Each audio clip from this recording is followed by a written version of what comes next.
श्रीमन्महागणाधिपतये नमः। श्री सरस्वत्यै नमः। श्री गुरुभ्यो नमः। सर्वदेवेभ्यो नमो नमः।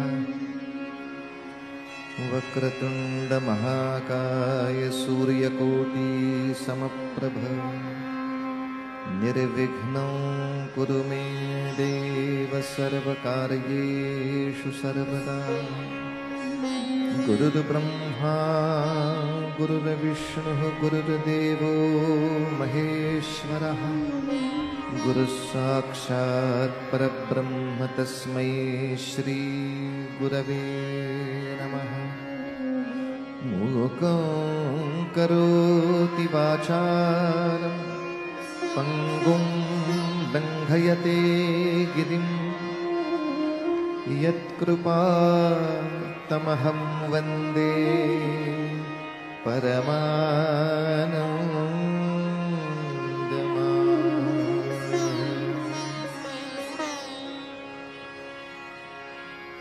जय जय राम, जय जय राम,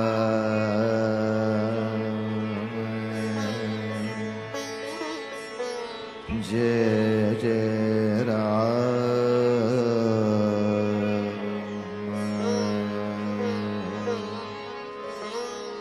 हरे जय जय राम।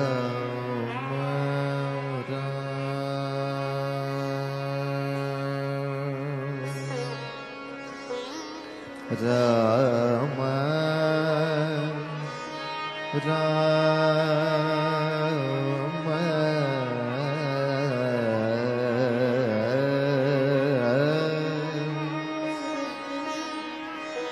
जय जय राम। कृष्ण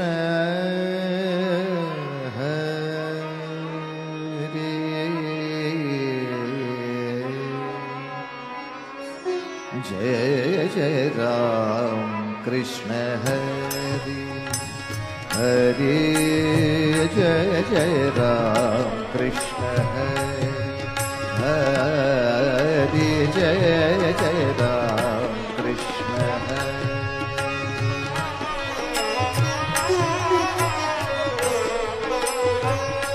राम कृष्ण हरि जय जय राम। कृष्ण हरि राम कृष्ण हरि जय जय राम।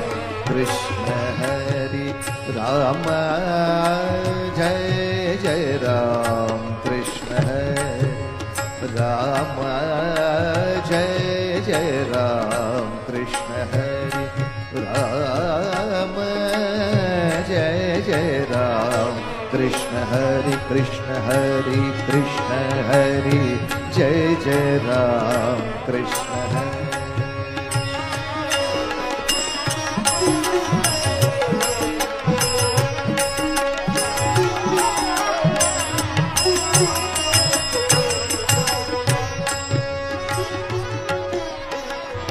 गोवर्धन धर गोपाल नरत गोवर्धन धर गोपाल नरत गोकुल संकट हारे।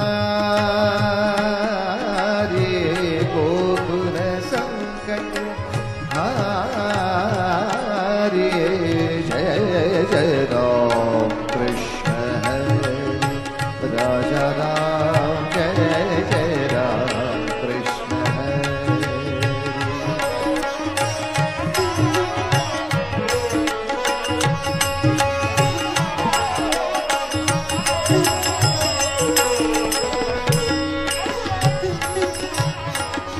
नव नीरद सम हरिहार। नव नीरद सम नवनीत प्रिय नवनीरत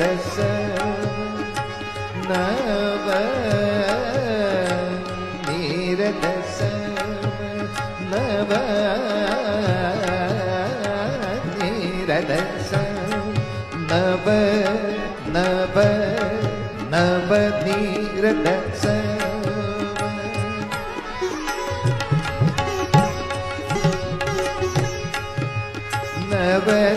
नवनीत प्रिय नवल विनोद विहारी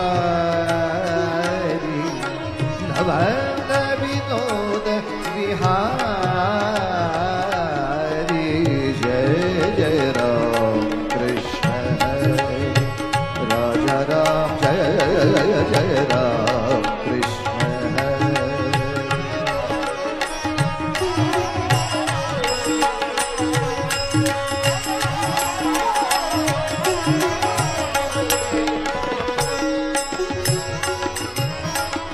दुर्वासोदित दुख विमोचक दुर्जन संगम हरि जय जय राम दुर्वासोदित दुख विमोचक दुर्जन संगम हरि जय जय राम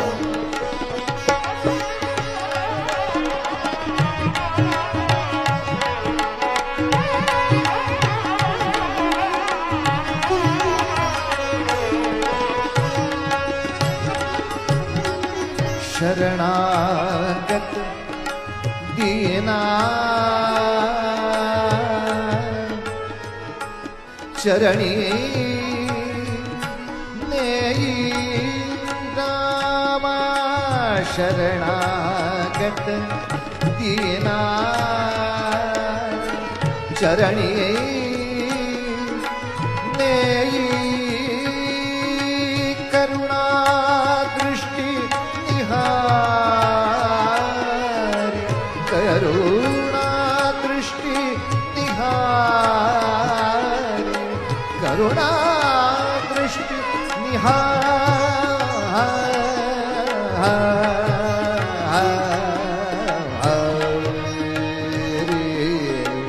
जय जय राम कृष्ण राजा राम जय जय राम कृष्ण राजा राम जय जय राम जय जय राम जय जय राम कृष्ण हरि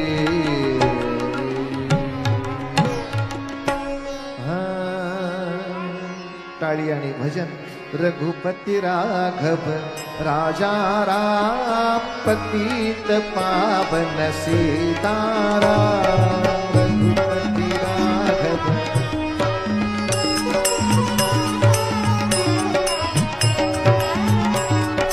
रघुपति राघव राजा राम पतित पावन सीताराम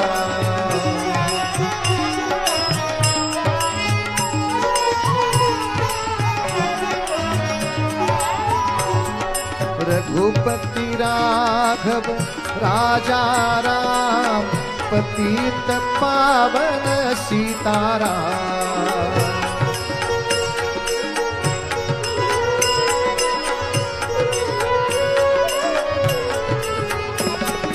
रघुपति राघव राजा राम पतित पावन सीताराम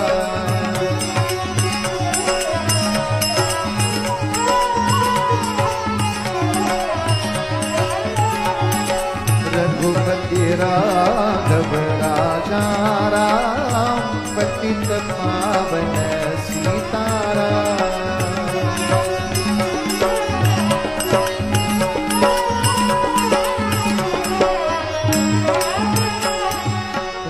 राजाधिराज रामचंद्र महाराज की जय कुंडलिकावरदे हरि विठ्ठल श्री ज्ञानदेव तुकाराम पंढरीनाथ महाराज की जय महारुद्र हनुमान की जय भारत माता की जय आर्य सनातन वैदिक हिंदू धर्म की जय छत्रपती शिवाजी महाराज की जय। जय जय रघुवीर समर्थ। कालच्या कीर्तनाचा सारांश। शरण शरण हनुमंता तुम्हा आलो रामदूता, काय भक्तीच्या त्या वाटा मज दाबाव्या सुभटा। हा संत शिरोमणी तुकोबारायांच्या अभंगावर आपण चिंतन केलं। आणि श्रवण भक्ती जशी आवश्यक आहे, कीर्तन भक्ती आवश्यक आहे। श्रवण भक्ती सोपी आहे। अनेकांच्या मनामध्ये जी शंका येत होती की प्रत्येकाला कीर्तन कसं जमणार, तर त्याचंही उत्तर काल आपण पाहिलं की प्रत्येक वेळेला आर्या साकी दिंडी झांज तबला पेटी हे सगळं घेऊनच कीर्तन करावं लागतं असं नाही। परमेश्वराच्या लीलांचं किंवा संतांचं किंवा वीर पुरुषांच्या चरित्राचं आपापल्या परीनं आपण गुणगान करावं आणि ते पुढच्या पिढीपर्यंत पोचवावं। या कोणत्याही कृतीला कीर्तनच म्हटलं जातं। हे सर्वांना सहज साध्य आहे, ते प्रत्येकाने साध्य करावं। श्रवण आहे, कीर्तन आहे, परमेश्वराच्या नामाचं स्मरण आहे, नामातून परमेश्वराचं स्मरण आहे। जेवढी शक्य आहे तेवढी समाजाची सेवा यथाशक्ती सातत्याने करणं आहे, तेच ईश्वराचं पादसेवन आहे। अर्चनम, यथाशक्ती भगवंताची पूजा करावी, मात्र मनामध्ये लक्षात ठेवावं देवाची पूजा ही देवासाठी नसून आपल्यासाठी आहे। कारण त्या पूजेनं आपलं मन एकाग्र होणार आहे, आपलं मन प्रसन्न होणार आहे। यातल्या पत्र पुष्प फल याची त्याला काहीच अपेक्षा नाहीये। तुझ्या पारमार्थिक प्रगतीसाठी या सगळ्या गोष्टीची तुला अपेक्षा आहे, तू ते स्वतःच्या मनाने अर्पण करायचं आहेस। अर्चन भक्ती, सर्वांच्या प्रती आदर भाव ठेवावा, नम्र राहावं, ही वंदन भक्ती। आणि काल पाहिलं परमेश्वराच्या कामामध्ये प्रत्यक्ष सहभाग द्यावा, ही दास्य भक्ती। दास्य भक्ती थोडी अवघड जाते याचं कारण परित्राणाय साधूनाम असेल तर समाजातल्या चांगल्या लोकांचा प्रतिपाळ करण्यासाठी पैशाची शक्ती जबरदस्त असावी लागते। आणि विनाशायाच्या दुष्कृतांमध्ये मदत करायची असेल तर किमान शरीराची क्षमता, शस्त्रांची माहिती आणि युद्धाचा सराव हे सगळं अपेक्षित असतं। सामान्य माणसाला या दोन्हीही गोष्टी फार कष्टाशिवाय प्राप्त होत नाहीत, त्यामुळे नको असतात।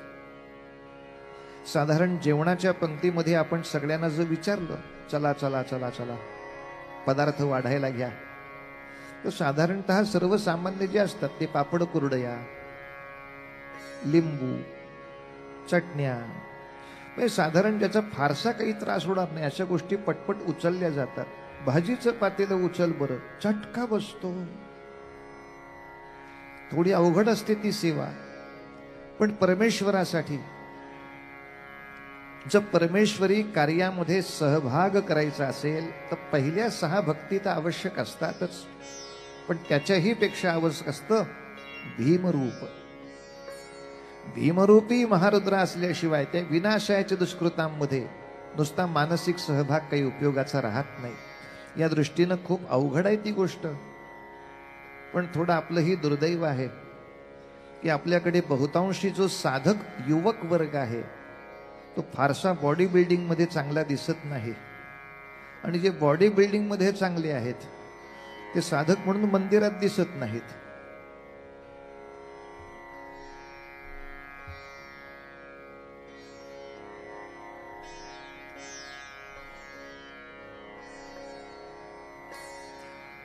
खुर्च्यांची क्षमता संपली आहे। ज्यांना खाली बसता येणं शक्य आहे अशांनी पुढच्या लोकांसाठी त्या खुर्च्या उपलब्ध करून या ठिकाणी उजवीकडे आणि या ठिकाणी डावीकडे बसण्याची सुद्धा आपल्याला सोय उपलब्ध आहे। तेव्हा ज्यांना तिथे बसणं शक्य आहे त्यांनी बसावं। 7:30 वाजलेत, 8:30 ते 9:30 पावणे 10 म्हणजे कीर्तन 10च्या आत नक्की संपणार आहे। 2 तास ज्यांना मांडी घालून बसता येणं शक्य आहे त्यांनी त्या ठिकाणी बसायला हरकत नाही। म्हणजे मग ज्यांना खाली बसणं शक्य नाही त्यांच्यासाठी आपण खुर्ची उपलब्ध केल्याचं आपल्याला भाग्यही लाभेल। कारण गोष्ट काही वेळेला अशी असते की एखादी सरकारी योजना आपण खूप छान करतो, पण ती सरकारी योजना फेल का जाते याचं पुष्कळशा वेळेला कारण असं असतं त्या योजनेची ज्यांना गरज नाही तेच त्याचा फायदा जास्त घेतात. की 1 रुपयामध्ये झुणका भाकर योजना मध्ये आली होती. आता हे 1 रुपया झुणका भाकर कोणासाठी होतं? ज्याचं दिवसाचं उत्पन्न बिचारायचं 10-15 रुपये असेल त्यासाठी होतं. माणसं मारुती कार घेऊन आली, 1 रुपयात मिळते. सगळा फज्जा उडतो त्या सगळ्या योजनांचा. या दृष्टीनं जसं आपल्याला प्रकृतीच्या स्वास्थ्यासाठी सुद्धा सांगतात की जरी लिफ्ट असेल तरी ज्यांना अजून जिना चढता येतोय त्याने जिनाच चढावा. प्रकृतीसाठी चांगलं असतं. इतर वेळेला लोक उचलून नेतातच आपल्याला, सगळ्या वेळेला नाही सांगत आहे. पण जोपर्यंत आपल्याला फिटनेस आहे तोपर्यंत ही शक्यता घ्यायला हरकत नाही. समोर येऊन छानपैकी बसा. आपल्याला मांडी घालून 2 तास बसता येतं याचं टेस्टिंग तरी नाही तर बाकीच्या कुठल्या कार्यक्रमात होणार आहे? त्यामुळे आपण खुर्च्या देऊया बाकीच्या लोकांना. आता अनेक खुर्च्या रिकाम्या झाल्यात, तेव्हा उभ्या असलेल्या लोकांनी थोडा त्याचाही शोध घ्या आणि त्या खुर्च्यांमध्ये जाऊन बसा. कारण काय आहे, सतत 2, 2.5, 3 तास उभं राहिल्याचा काय त्रास असतो तो मीच भोगतोय. तर तो काही त्रास तुम्हाला व्हावा अशी मी अपेक्षा करणार नाही. तुम्हाला ज्या ज्या ठिकाणी आसन व्यवस्था मिळेल त्या ठिकाणी बसा. असो,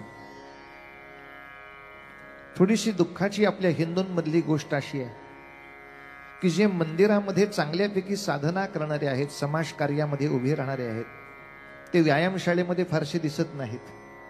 त्यांच्या अंगावर ते व्यायाम करतात याची लक्षणं फारशी दिसत नाहीत.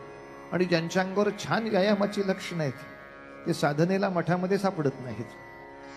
त्यांची वेगळीच साधना चाललेली असते जी न सांगता येण्यासारखी आहे. या सगळ्याचा समन्वय कसा व्हावा या दृष्टीनं आपल्याकडे अजूनही समज आहे. बुद्धिमताम वरिष्ठम म्हणजे जो स्कॉलर असेल त्याच्या हातापायाच्या काड्याच असल्या पाहिजेत.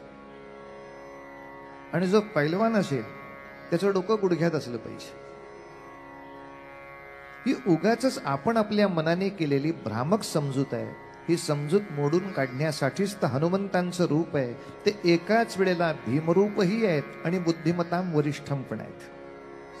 असं दोन्ही एकत्र असू शकत नाही का? हे मुळात संमिश्रणच अवघड आहे. ते भक्तांनी जमवणं अत्यावश्यक आहे आणि ते जमलं की दास्य भक्ती सोपी आहे. या दृष्टीनं संतांनी असो अथवा वीरांनी असो नुसती परमेश्वराची सेवा नाही केली, परित्राणाय साधूनाम समाजातल्या चांगल्या लोकांच्या पाठीशी पैशाच्या शक्तीनं, सेवेच्या शक्तीनं, कोणत्याही शक्तीनं उभा राहील म्हणजे परित्राणाय साधूनाम. समाजातल्या दुष्टांना माझ्या स्नायूंच्या ताकदीनं, माझ्या संघटनेच्या ताकदीनं वचक बसवून दाखवीन. ते विनाशायचे दुष्कृताम. प्रत्येक वेळेला शत्रूचा विनाशच करावा लागतो असं नाही. त्याच्या मनातल्या शत्रू भावनेचा विनाश झाला तरी खूप असतो. आपली चांगली प्रकृती बघून त्या भावनेचा बराचसा विनाश आपोआप होतो. आपली प्रकृती नाही हे लक्षात घेऊनच त्यांची भावना बळावते की अन्याय करायला हरकत नाही. यासाठी त्या 2 गोष्टीचा उपयोग. आणि तिसरं धर्मसंस्थापनार्थाय. एखादा मनुष्य धर्माच्या नावाखाली चुकीचं वागत असेल तर त्याला पुन्हा सन्मार्गावरती आणणं, त्यासाठी आपली वाणी झिजवणं हे सुद्धा परमेश्वरी कार्य आहे. या 3ही कार्यात यथाशक्ती सहभाग करणं याला दास्य भक्ती असं म्हणतात. आणि याच्या दास्य भक्तीचं प्रमाण जेव्हा वाढत जातं तेव्हा ते आपोआप सख्य भक्तीमध्ये परिणत होतं. आपण भगवंताचे जणू मित्रच होऊन जातो आणि नंतर भगवंतामध्ये आत्मसमर्पण करतो. या 9ही प्रकारच्या भक्तीमध्ये हनुमंत सफल आहेत. म्हणून तुकोबरा यांनी त्यांना प्रार्थना केली आहे की ह्या सगळ्या भक्तीच्या वाटातून कसं जावं तुम्ही आम्हाला शिकवा, किंबहुना तुम्ही गेला तसं आम्ही जायचा प्रयत्न करू. असं अभंगाचं निरूपण पूर्ण करून आपण चरित्राला सुरुवात केली. महाराष्ट्रामध्ये रामचंद्रांच्या चरणस्पर्शाने पुनीत झालेल्या नाशिक परिसरामध्ये या पंचवटीच्या शेजारी भगूर नावाच्या छोट्याशा खेडेगावामध्ये जन्माला आलेलं हे सावरकर नावाचं अपत्य. ज्या विनायक सावरकरांना थोरला भाऊ होता गणेश नावाचा, धाकटा भाऊ होता नारायण नावाचा. या 3 भावांचं मोठेपण असं होतं की वयाच्या 18व्या वर्षी, 14व्या वर्षी, 12व्या वर्षी यांना देशाच्या परिस्थितीची जाणीव होती. आणि या देशाला पारतंत्र्यातून मुक्त केल्याशिवाय याची दुःख संपणार नाही याची लक्षात घेऊन कल्पना विनायक दामोदर सावरकरांनी प्रतिज्ञा केलीच, पण त्या प्रतिज्ञेशी थोरला आणि धाकटा दोन्ही भाऊ बद्ध झाले ते आयुष्यभरासाठी. आणि तीनही भावांनी जन्मभरासाठी ते व्रत घेतलं. अर्थात तीनही भावांची वेगवेगळी चरित्र सांगावीत इतकी मोठी आहेत. आपण आपला कॅमेरा तूर्त विनायक रावांवरतीच ठेवला आहे. 14व्या वर्षी शपथ घेऊन झाली. नाशिकमध्ये संघटन वाढवलं, ज्याचं नाव मित्रमेळा ठेवलं. ह्याच संघटनेचं नंतरचं नाव अभिनव भारत असं केलं गेलं. पुण्यामध्ये महाविद्यालयीन शिक्षणासाठी आले, तिथेही संघटन मोठं केलं. आणि इंग्रजाच्या डोळ्यामध्ये सावरकर भरले ते परदेशी कापडाची होळी केल्यामुळे. आता परदेशी कापडाची होळी करण्यामध्ये धाडस काय, ते आज नवीन आलेल्या लोकांना, कालच्या लोकांनी समजावून सांगा. कापडे पेटवण्यामध्ये धाडस काय असते ते समजावून सांगा. आणि त्याच्या पुढचे धाडस. लोकमान्य टिळकांचा सल्ला मान्य करून सावरकर लंडनमध्ये गेले. बॅरिस्टर होतो आहे असं कारण दाखवून गेले. एका बाजूला 4 वर्षात बॅरिस्टरीचा अभ्यास तर पूर्ण केलाच, पण बॅरिस्टरीची पदवी मिळण्यासाठी इंग्रजी राजनिष्ठेची शपथ घ्या असं ज्या क्षणाला इंग्रज सरकार म्हणालं, त्या क्षणी त्याच इंग्रज सरकारच्या राजधानीमध्ये, त्याच्याच विद्यापीठामध्ये, त्याच्याच कुलगुरूंच्या समोर त्या पदवीचा कागद त्याच्या अंगावर भिरकावून देऊन सावरकर बाहेर निघून गेले, ज्याचं जगाने कौतुक केलं. वा रे वा, आईशी असलेली निष्ठा विकुंज श्रीमंती किंवा विद्या मिळायची असेल तर ती आम्हा कसपटा समान आहे. हे शत्रूच्या नगरीत म्हणजे मारुतीरायासारखं रावणाच्या दरबारात रावणाची फजिती करून दाखवण्याची ताकद अजून हिंदुस्थानातल्या हनुमान भक्तांमध्ये आहे, याची जाणीव त्या क्षणाला जगामध्ये झाली. परदेशामध्ये राहून शस्त्राचा हव्यास केला, शस्त्र मिळवली, बॉम्बची विद्या हस्तगत केली नव्हे, 2 तयार असलेले बॉम्ब भारतामध्ये पाठवले, त्याची पुस्तिका पाठवली. आणि काल आपण आतंक करणं आणि पराक्रम करणं यात फरक काय तोही पाहिला. कारण पाप आणि पुण्य हे कृतीवर नसतं, ते हेतूवर अवलंबून असतं, ते परिणामावर अवलंबून असतं. हा धडा आपल्या डोळ्यासमोर देता आला पाहिजे. नाही तर सामान्य माणूस हे विचारणारच आहे. आतंकवाद्यांनी पण गुप्तपणे शस्त्र मिळवली आणि स्फोट केले, क्रांतिकारकांनीही गुप्तपणे शस्त्र मिळवली आणि स्फोट केले, म्हणजे हे आतंकवादीच. याला आपण साधा दृष्टांत पाहिला. मला वडिलांनी घड्याळ आणलं, घड्याळ घालून मी बाहेर पडलो. चोराच्या मनामध्ये विश्वात्मक भाव निर्माण झाला, सगळ्या जगातलं ते माझंच आहे असा विश्वात्म भाव निर्माण झाल्यामुळे त्यांनी 2 कान्सोलात लावली आणि माझं घड्याळ काढून घेतलं. मी पोलिसांमध्ये तक्रार केली. वडिलांनी मला दुसरं घड्याळ आणलं. मी दुसरं घड्याळ घालून दुसऱ्या दिवशी निघालो. आई म्हणाली, तुला घड्याळ सांभाळता येत नाही, तू घड्याळ घालून जाऊ नकोस. मी जाणार असा हट्ट केल्याबरोबर आईने माझ्या 2 मुस्कडात मारल्या आणि घड्याळ काढून घेतलं. कृती एकच. आता आई विरुद्ध पोलीस कंप्लेंट करायची का? तेच केलं का नाही तुम्ही? मग आईनं केल्यावर त्याला काळजी असं म्हणतात आणि चोरांनी केलं तर त्याला स्वार्थ असं म्हणतात. कृती एकच असली तरी त्यातला हेतू काय होता, त्याचं पावित्र्य काय होतं हे लक्षात घेतलं तर माझ्या स्वतःच्या मातृभूमीला, आईला दास्यातून मुक्त करणं या पवित्र हेतून केलेल्या या सगळ्या गोष्टी त्याचमुळे पवित्र होतात. आणि दुसऱ्या कोणाच्या मातृभूमीला छळण्यासाठी हेच केलं तर याच गोष्टी पातक होऊन बसतात. बंदूक महत्वाची नाही, त्या मागचं मन महत्वाचं आहे. कोणत्या मनाने त्यांनी कृती केली. प्रत्येक वेळेला शस्त्र हे पापच असतं असं नव्हे, आणि प्रत्येक वेळेला शस्त्र पुण्यच असतं असंही नव्हे.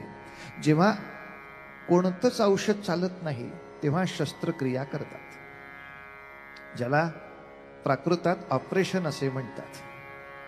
डॉक्टर सुद्धा आधी सगळी औषधं बघतात करून, पण नाहीच जमलं तेव्हा शस्त्रक्रिया करतात.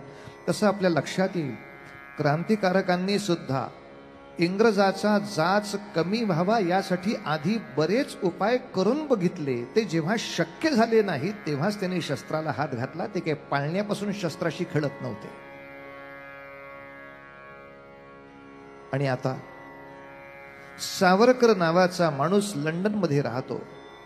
हा विद्यार्थी जोसेफ मॅझिनी सारखं चरित्र लिहितो आणि अनेक देशातल्या युवकांना स्वातंत्र्यासाठी बंड करायला प्रवृत्त करतो. 1857चं स्वातंत्र्य समर हे ग्रंथ लिहितो आणि आपल्या जगाचा इतिहास कोणी कलंकित करू नये म्हणून सर्व विश्वामध्ये भारताचा इतिहास प्रगल्भित करतो. बॉम्ब शिकून भारतात पाठवतो. तयार पिस्तूल पुस्तकातून भारतात पाठवतो. इंग्रजाचा त्याच्या डोळ्यासमोर लंडनमध्ये अपमान करतो आणि लंडनमध्ये फ्री इंडिया सोसायटी नावाची संस्था चालवून दाखवतो. काय करू या सावरकराचं? हा पोरगा लंडनमध्ये राहत असताना स्वतःची माणसं जर्मनीत पाठवतो. समाजवादी परिषदेमध्ये भारताचा झेंडा फडकावतो आणि विश्वातल्या 50 देशांचं समर्थन स्वतःच्या देशाला मिळवून मोकळा होतो आणि लंडन बघत बसतो. हा अपमान इंग्रजाला नाही सहन झाला आणि शेवटी इंग्रजानं हेच ठरवलं, भारतातल्या इतर कोणालाही दिलं नाही. इतकं दुर्दैव याच एका माणसाला द्यायचं.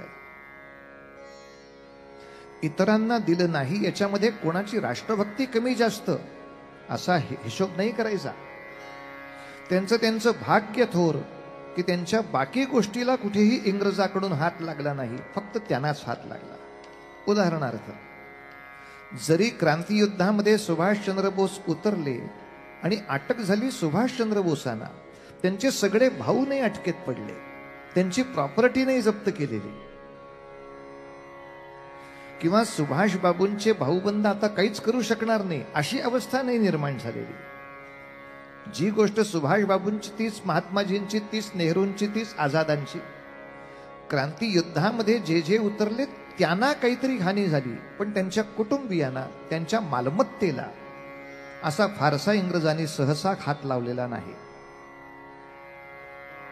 पण सावरकरांच्या बाबतीत म्हणावं तर थोरल्या भावालाही अटक, शिक्षा, जन्मठेप, काळे पाणी, 25 वर्ष अंदमान सक्त मजुरी. या दुसऱ्या भावावर विनायकरावांवरती वॉरंट. हा पकडला गेला तर बहुतेक फाशीच. त्यांचा धाकटा भाऊ नारायण हा सुद्धा याच कटामधला संशयित म्हणून तूर्त तुरुंगात. यांचं घरदार जप्त, भांडी कुंडी जप्त, कपडे लत्ते जप्त, दागिने तर जप्तच जप्त.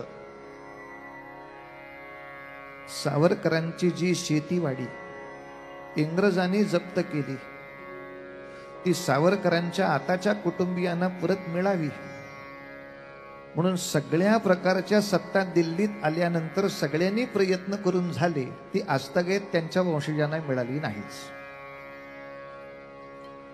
आणि याच्यावर उत्तर मिळालं, तसा सगळा देशच सावरकरांचा आहे. त्या शेतीनं काय त्यांचं होणार आहे? जाऊ दे, ती चोतकर असलेली शेती स्वतःच्या घशात ठेवण्याच्या भिकाऱ्यांचं जे काही कल्याण त्यांनी होणार असेल ते होऊ दे. पण स्वातंत्र्यवीरांच्या मालमत्ता ज्या शत्रूनं जप्त केल्या त्या त्यांच्या वंशजांना देण्याची धमक आमच्यात नाही, हे तुम्ही जगजाहीर केलं ते बरं झालं आपल्याच हाताने. असो, अलीकडे माणसं त्यांच्याही दुर्दैवाकडे बघायला वेळ नाही म्हणून शांत आहे. पण इतक्या सगळ्या बाजूनी आक्रमण चाललेलं असताना सावरकरांची बॅरिस्टरीची पदवी तर नाकारली गेलीच. आणि काल आपण या ठिकाणी उभे होतो, ब्रायटनच्या समुद्र किनाऱ्यावर, ज्या ठिकाणी समुद्राला ते विनवत होते, ने मजसी ने परत मातृभूमीला सागरा प्राण तळमळला. पण कल्पना अशी होती की लंडनच्या भूमीवर मी हे सगळे उपद्व्याप केले तेव्हा मदनलाल धिंगरासारखं बहुतेक मला लंडनमध्येच अटक होईल, लंडन मधल्याच कारागृहात पिचट ठेवलं जाईल, किंवा एखाद्या वेळेला इंग्लंडच्याच कुठल्या तरी कारागृहात फाशीही दिलं जाईल. पण या सगळ्या गोंधळात एक शेवटचं का होईना आईला भेटण्याचं जे स्वप्न होतं ते असंच अपुरं राहणार का? घरच्यांना एकदा तरी भेटावं असं स्वप्न होतं, ते अपुरं राहणार का? अशा विमनस्क अवस्थेमध्ये सावरकर आहेत. त्यांना घरनं तार आली आहे, ज्यामध्ये सावरकरांच्या थोरल्या वहिनीनं त्यांना कळवलंय, तात्या परमेश्वरी अवकृपेनं आम्हाला पोर झालंच नाही, तुला पोर झालं होतं ते आम्हाला सांभाळता नाही आलं, या सगळ्या गदारोळात ते मेलं रे बरा. तुझ्या धाकट्या भावाचं लग्नही झालेलं नाही, त्याचा पुढे वंश चालेल का नाही हेच माहित नाही. सावरकर नावाचा निर्वंश आहे, तू तरी धड पावलांनी परत ये. त्याला हे सावरकरांनी स्वच्छ उत्तर पाठवले, वहिनी अमर होयती वंशलता निर्वंश जिचा देशाकरता. आपण देशाकरता निर्वंश झालो तर आपण अमरोत असं लक्षात ठेव, फार वाईट वाटून घेऊ नकोस.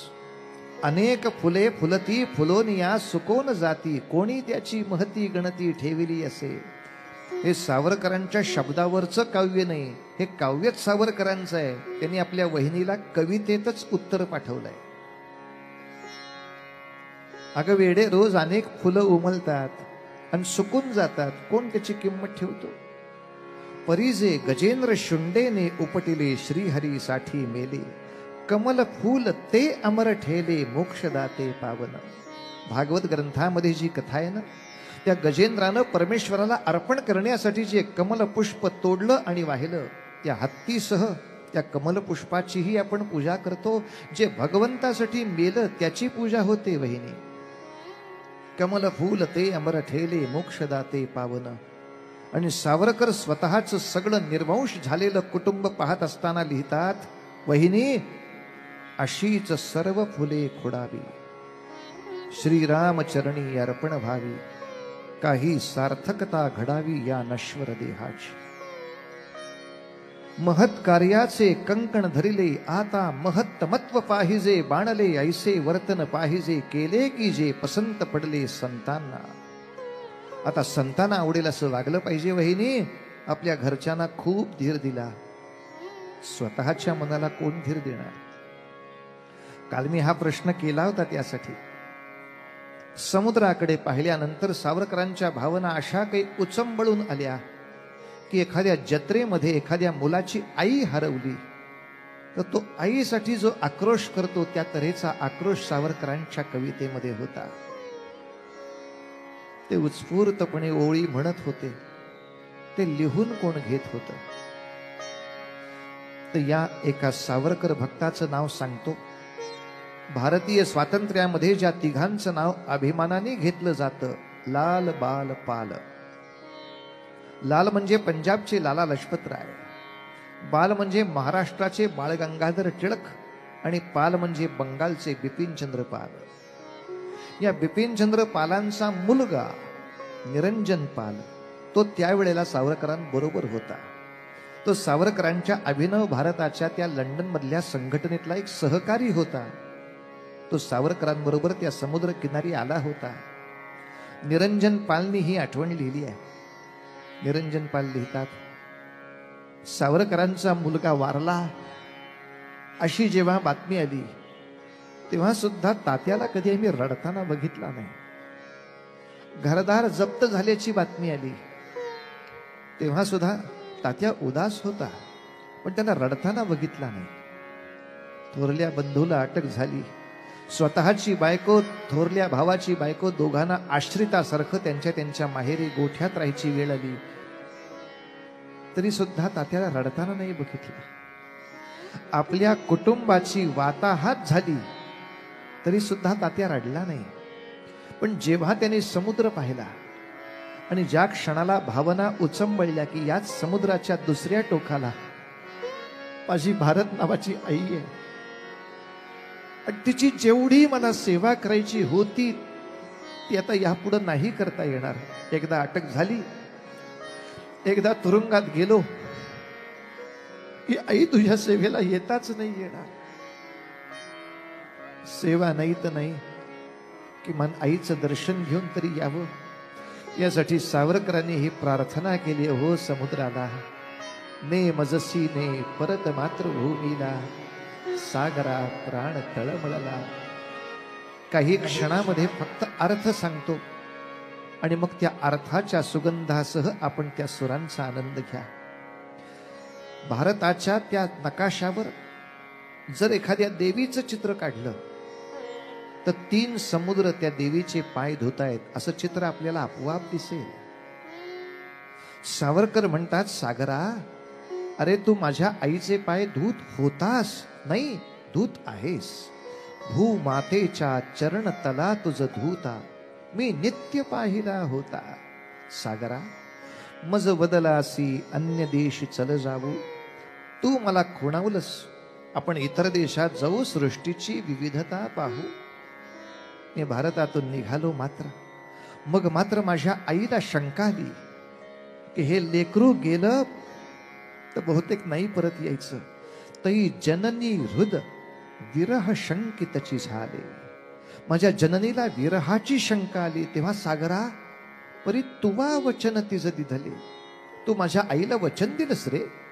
मार्गज्ञ स्वये मीच पृष्ठीवाहीन, अगं या सगळ्या मार्गांचा तज्ञ मीच आहे, समुद्र. मीच याला घेऊन जाईन, मीच त्याला परत आणीन. का काळजी करतेस भारत माते. मार्गज्ञ स्वये मीच पृष्ठीवाहीन, त्वरित या परत आणीन. तू माझ्या आईला वचन दिलंस याच्यावर मी विश्वास ठेवलाय सागरा. विश्वसलो या तव वचनी, जगदनुभव योगे बनुनी तव अधिक शक्त उद्धरणी. सागरा मी निघालो तेव्हाच आईला सांगितलं, तिथलं काम संपताच तुझ्या सेवेला धावत येईन. बरं येईन त्वरे, कथुनी सोडिले तिजला. आणि आता का बरं मला अडकवलास. सागरा प्राण तळमळला. एखादा पोपट पिंजऱ्यात अडकावा किंवा एखादा हरिण सापळ्यात अडकावा, तसं इथे आज अडकलो रे मी. शुक पंजरीवा हरिण शिरावा पाशी, ही फसगत झाली तैशी. माझ्या आईचा विरह नाही सहन होत. भू विरह कसा सतत साहू या पुढती. दश दिशा तमोमय होती, सगळ्या दिशाला अंधार दिसतो. अरे ही इंग्लंडची माणसं म्हणतात की तुमची विद्या ह्यांच्या निष्ठेसाठी वापरा, तो त्यांच्यावर. अरे गुण सुमने मी वेची गेली या भावे, की तिने सुगंधा घ्यावे. मी सगळे सद्गुण मिळवले, गुणांचे सुमन म्हणजे फुलं मी वेचून घेतली. कोणत्या भावनेनं. त्याचा सुगंध भारताला मिळाला पाहिजे, यांना सुगंध देऊ. गुण सुमने मी वेची गेली या भावे, की माझ्या भारताने तिने सुगंधा घ्यावे. जर उद्धरणी व्यय न तिच्या हो साचा, माझ्या बुद्धीचा व्यय म्हणजे खर्च जर तिच्या उद्धारासाठी होणार नसेल तर हा व्यर्थ भार विद्येचा. सागरा फसवू नकोस. भुलविणे व्यर्थ हे आता, बहुजीव लग गमते चित्ता. आणि सावरकरांचं कवी मन असं विचित्र आहे. ते सागराला विचारतं, सागरा एवढ्या नद्या तुला भेटायला येतात, त्यातली एखादी नदी दुष्काळामुळे सुकून गेल्यामुळे तुला भेटायला आली नाही, तर त्या विरहाचा तुला त्रास होतो ना. मग ज्याला स्वतःला एखाद्या विरहाचा त्रास होतो, ज्याला विरहाचा त्रास कळतो, त्याने दुसऱ्याला विरहाचा त्रास द्यावा का. तुझ सरित पतेजी सरिता, तद विरहाची शपथ घालतो तुझला. मला नको ना रे आईचा विरह सहन करायला लावूस. काल ते कडवं म्हटलं आपण. नभी नक्षत्रे बहुत, एक परिप्यारा मज भरतभूमीचा तारा. सुधीर फडक्यांनी गाताना मातृभूमीचा तारा असा शब्द वापरलाय, जो अधिक योग्य पण आहे. कारण हेच गाणं जर कोण्याही देशभक्ताला वापरायचं असेल तर तो त्या देशभक्ताचा अधिकार आहे. तेव्हा फ्रान्सचाही देशभक्त त्याच्या भाषेत हे म्हणू शकेल, नभी नक्षत्रे बहुत एक परिप्यारा मज मातृभूमीचा तारा. मातृभूमी जी असेल ती सगळ्यात महत्वाची. प्रासाद इथे भव्य परी मज भारी, आईची झोपडी प्यारी. तिज वीण नको राज्य, मज प्रिय साचा वनवास तिच्या जरी वनिसा. ती आम्र वृक्ष वत्सलता. सागरा माझ्या घरी असलेला माझा थोरला भाऊ तो आंब्याच्या झाडासारखा आहे रे. स्वतः ऊन घेतो आणि आम्हाला सावली देतो. ती आम्र वृक्ष वत्सलता. त्याला लगटून असणाऱ्या त्याची पत्नी माझी पत्नी या आत्ता कुठे सुफलित होणाऱ्या दोन वेली माझ्या घरात आहेत रे. नव कुसुम युतात या सुलता. आणि माझा धाकटा भाऊ बाळ, तो तर अजून अबोध आहे वेडा. तो बाल गुलाब ही आता फुलबाग मला. हाय पारखा झाला सागरा प्राण तळमळला. शेवटचं कडवं फक्त सांगतो, मग गीत गायन करतो. हे सगळं बोलत असताना बहुतेक समोरून एक लाट आली पाण्याची. खळ खळ खळ खळ खळ खळ आवाज करत पुढे आली, फट दिशी अंगावर फुटली. एखादा दुष्ट मनुष्य वचनभंग करतो आणि दुःखी झालेल्या माणसाकडे बघून खदखदा हसतो. त्याचे पांढरे दात जसे दिसतात ना, तसा तो लाटांवरचा पांढरा फेस आहे का काय, असं क्षणभर मनाला वाटलं. आणि उद्वेगाने सावरकरांच्या मुखातून शब्द आले, का रे हसतोस या फेन मिशे. हससी निर्दया कैसा, का वचनभंगिसी ऐसा. माझ्याकडे बघून हसतोस समुद्रा, वचनभंग करतोस. का वचनभंग करतोस ते कळलं मला. त्वत् स्वामित्वा सांप्रत जी मिरविते, भिवूनी का आंग्ल भूमी ते. तुझ्यावरचं स्वामित्व जी मिरवतीये त्या आंग्ल भूमीला घाबरल्यामुळे तू माझ्या आईला दिलेलं वचन मोडतोयस. बरोबर आहे. तुला वाटतं भारत माता दुबळी आहे, तिला दिलेलं वचन मोडलं तर ती काय करणार आहे. मन मातेला आबल म्हणून फसवीशी. माझी आई दुबळी आहे असं तुला वाटतं म्हणून तिला फसवतोस. माझं विवास ना ते नेशी. लक्षात ठेव सागरा, जरी आंग्ल भूमी भयभीता, जर इंग्लंडला घाबरत असशील तर अबला न माझी ही माता. माझी आई दुबळी नाहीये, लक्षात ठेव. विसरलास कथिल हे अगस्तीस आता. तुला आचमनामध्ये पिऊन टाकणारा अगस्ती नावाचा एक ऋषी माझ्या भारताचा पुत्र होता, माझाच पूर्वज होता. त्याला विसरलास काय. मला जर असा छळलास तर भारत माता त्या अगस्तीकडे तक्रार नेईल. या अगस्तीचं स्मरण ठेव सागरा. जो आचमनी, मूळ कवितेमध्ये शब्द आहे, जो आचमनी एक पली तुझ प्याला. पली या शब्दामध्ये श्लेष अलंकार साधलेला आहे. दोन अर्थ एकाच वेळेला होतात. म्हणजे क्षण, याला सुद्धा आपण पल असं जे म्हणतो. एका क्षणात तुला प्यायला ते पण येतं. आणि तुझा एवढा मोठा आकार त्याच्या संध्येच्या एका पळीत आला. याही अर्थाने त्या अगस्तीचं मोठेपण सांगितलं जातं. आता ते पली म्हणजे लक्षात नाही येणार, म्हणून मग एका क्षणी तुझं प्याला असा त्याचा शब्द प्रयोग आपण करतो. जसा जयस्तुते गाण्यामध्ये, अरे वा, हे पार्श्वसंगीत आपल्या सागरासाठी आहे. कोणाची तरी वरात आली असायची शक्यता आहे रामाच्या दर्शनाला. पण बरं आहे, पुढच्या लग्नाच्या घोटाळ्यांपूर्वी रामाला भेटतायत ते काही कमी नाही.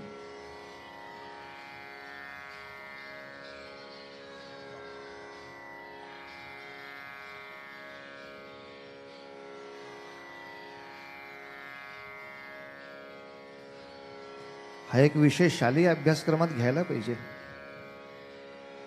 तावडे साहेबांपर्यंत तक्रार नेली पाहिजे आपल्याला.